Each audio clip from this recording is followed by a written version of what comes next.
मनसः स्खलन्तस्ते खेलं भवनकलहंसा न जहति अतस्तेषां शिक्षां शुभगमणिमञ्जीररणित छलादाचक्षाणं చరణకమలం చారు చరితే. ఇక్కడ అమ్మవారిని చారు చరితే అని సంబోధిస్తున్నారు. చారు అంటే ఏమిటండి? సుందరమైనటువంటి, అందమైనటువంటి. చరితే అంటే నడత, నడక కలిగింది, నడత కలిగింది, రెండు కూడా.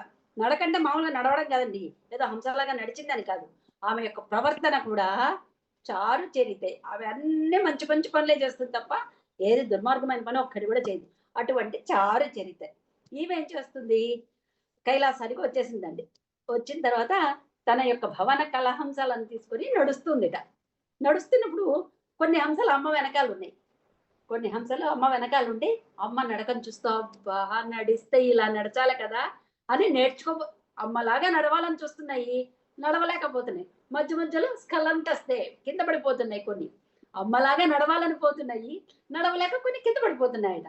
అప్పుడు అమ్మ వాటికి ఎలా నడవాలో అని ఉపదేశం చేస్తున్నాయా అన్నట్టుగా అమ్మ కాలి మువ్వలు గల్లు గల్లు అని చప్పుడు చేస్తున్నాయి. అసలు ఊహించుకోండి ఒకసారి, కైలాసంలో అమ్మ నడుస్తుంది. అమ్మ ముందర కొన్ని హంసలు ఉన్నాయి, వెనకాల కొన్ని హంసలు ఉన్నాయి. అమ్మలాగా నడవాలని కొన్ని హంసలు చూస్తున్నాయి, కానీ అమ్మ అంత అందంగా నడవలేకపోతున్నాయి. అమ్మలాగా నడవడం వాటి మనం మామూలుగా మంచిగా నడిస్తే ఏం చెప్తామండి? అబ్బా ఆమెది హంస నడక అని చెప్తాం. అటువంటి హంసలకు కూడా అమ్మలాగా నడవడం చేత కాలేకపోతున్నాయిట. అందువల్ల కొన్ని కింద పడిపోతున్నాయి. ఇలా ఇలా నడవాలని ప్రయత్నం చేస్తున్నాయి, కింద పడుతున్నాయి. అటువంటి వాటికి మళ్ళీ శిక్షణనిస్తున్నాయా, వాటికి నడక ఎలా నడవాలా నేర్పిస్తున్నాయా అన్నట్టుగా మణిమయ పూరితమైనటువంటి అమ్మ కాలి గజ్జెలు ఉన్నాయి చూసారా, మువ్వలు ఉన్నాయి, అవి గల్లు గల్లు అని చప్పుడు చేస్తూ వీటికి మంత్రోపదేశం చేస్తున్నాయా, ఉపదేశం చేస్తున్నాయా అన్నట్టుగా ఉన్నాయిట. ఇది సాధారణమైనటువంటి భావుకత్వమైన అర్థం. ఇది బాగా అర్థమైపోయింది మనందరికి కదా, ఇందులో ఏం అనుమానం లేదు. ఎక్కడన్నా డౌట్ ఉందా? హంసలు కనిపించేసినాయి, నడక కనిపించింది, అవి నడవలేకపోతే అమ్మ చెప్పిస్తుంది. బాగుందండి, మాకు భలే అర్థమైపోయింది కదా. లేదండి, ఇప్పుడు అర్థం చేసుకోవాల్సిన పాయింట్ ఇప్పుడే ఉంది. ఇందులో యోగపరమైనటువంటి అర్థం ఉంది. హంస అనే మాటకు అర్థం ఏంటండి? మనందరికి తెలుసు. మన హంసలు రోజు పీలుస్తున్నాం, వదులుతున్నాం. హంసలు అంటే ఊపిరిని కదా హంసలు అంటాం, తెలుసు కదా. ఈ ఊపిరి కొన్ని ఈ చరణాలన్నింటినీ దాటుకొని సహస్రారం చేరడానికి నడకలు నడుస్తూ ఉంటాయి. కానీ అంత ఈజీనండి సాధన? ఈ హంసలకి, వీటిని హంసలు అంటారు కదా, చరణాలను కూడా, ఈ షట్చక్రాలను కూడా హంసలు అంటారు. ఊపిరి ద్వారా మనం సాధన చేస్తాం, అంతే కదా. ప్రాణాయామం చేస్తాం కదండి, పీలుస్తాము, వదులుతాం. వాటి ద్వారా సాధన చేసి ఏం చేయాలనుకుంటాము? మూలాధారం నుంచి ఒక్కొక్క చక్రాన్ని దాటుకుంటూ వచ్చి సహస్రారం చేరాలని కదా ప్రయత్నం చేస్తాయి ఈ హంసలు ఏవైనా సరే. మొత్తానికి ప్రాణాయామం వల్ల అలా చేయబోతున్నప్పుడు కొన్నిసార్లు తడబడతాం. అన్నిసార్లు మనం అంత ఈజీనా? చెప్పినంత తేలిక కాదు కదా. కానీ అమ్మ ఇక్కడ కుండలిని స్వరూపంగా మనలో నాట్యం ఆడుతూ ఈ హంసలకి నేర్పిస్తూ ఉంటుంది, ఉపదేశం చేస్తూ ఉంటుందిరా, ఏది పైకి చేరడానికి సహకారం చేస్తుంది. మొత్తానికి అక్కడ నడకలు నడిచేది ఏది? కుండలిని శక్తిలాగా అమ్మను చూపిస్తున్నారు ఈ శ్లోకం. ఇది యోగపరమైనటువంటి అర్థం అన్నమాట. మామూలు అర్థం తీసుకుంటే అందమైన అర్థం చాలా బాగుంది, హంసలకి నడక నేర్పిస్తుందా అన్నట్టుగా ఉంది, చాలా బాగుంది. కానీ ఇది యోగపరమైన అర్థం తీసుకున్నప్పుడు ఇక్కడ పరమహంసలకి కుండలిని రూపంలో అమ్మ తిరిగి ప్రాణశక్తి ద్వారా యోగులకు ప్రాణోపాసన ద్వారా అమ్మ గమనాన్ని గమనిస్తూ సాధన ద్వారా తప్పటడుగులు వేసినప్పుడు అమ్మ గురు రూపిణి అయి, కుండలిని రూపం అంటే గురు రూపిణి అని తెలుసు కదండి. మనం కుండలి కుమారి కుటిలే చదువుకున్నాం కదా. ఎక్కడ మూకసారంలో చదువుకున్నాం కదా. అటువంటి గురు రూపిణి అయి మనం నడిపిస్తుంది. ఎక్కడికి? పైకి. పైన అంటే ఏమిటండి? పరమపదం, అంతే. అంత దానికి తిరిగే లేదు. పరమహంసలకు ఆ తల్లి మోక్ష పథానికి నిర్దేశిస్తున్నట్టుగా, మంత్రం ఉపదేశిస్తున్నట్టుగా ఉన్నది అమ్మ యొక్క కాలి మువ్వల సవ్వడి అన్నమాట. సచ్చిదానందమైనటువంటి భక్తిభావంతో విడవకుండా వస్తున్న శిష్యులా అన్నట్టున్నాయట ఒక్కొక్కసారి ఈ హంసలు ఇంకా మాట్లాడితే. ఇది మూడో అర్థం అండి.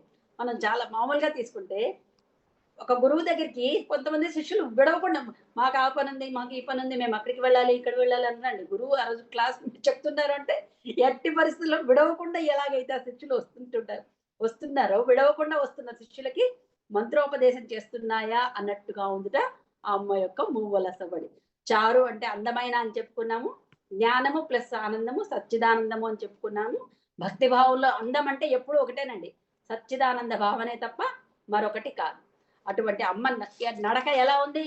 చారు చరిత అందమైన నడక. అమ్మ యొక్క నడక కానీ, నడత కానీ. నడత అంటే ప్రవర్తన. అమ్మ నడక కానీ, నడత కానీ రెండూ అందంగానే ఉన్నాయిట. అందం అంటే మళ్ళీ జ్ఞాన స్వరూపంగా ఉన్నాయి. ఆ జ్ఞానం ఎటువంటిది?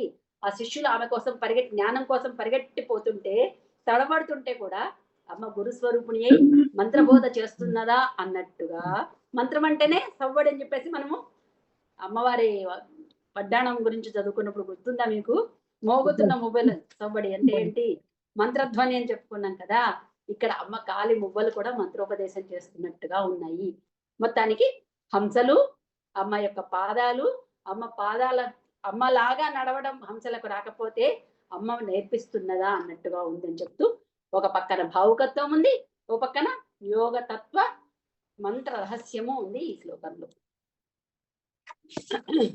పదన్యాస క్రీడా పరిచయమివారబ్ధు మనసః స్ఖలంతస్తే ఖేలం భవన కలహంసా న జహతి. జహతి అంటే విడవకుండా వెంటబడుతున్నాయి అన్నమాట. విడవకుండావి అని అర్థం. అతస్తేషాం శిక్షాం సుభగమణి మంజీరరణిత చలాదాచక్షాణం చరణ కమలం చారు చరితే. అన్నపూర్ణ ఒకసారి చదువమ్మా.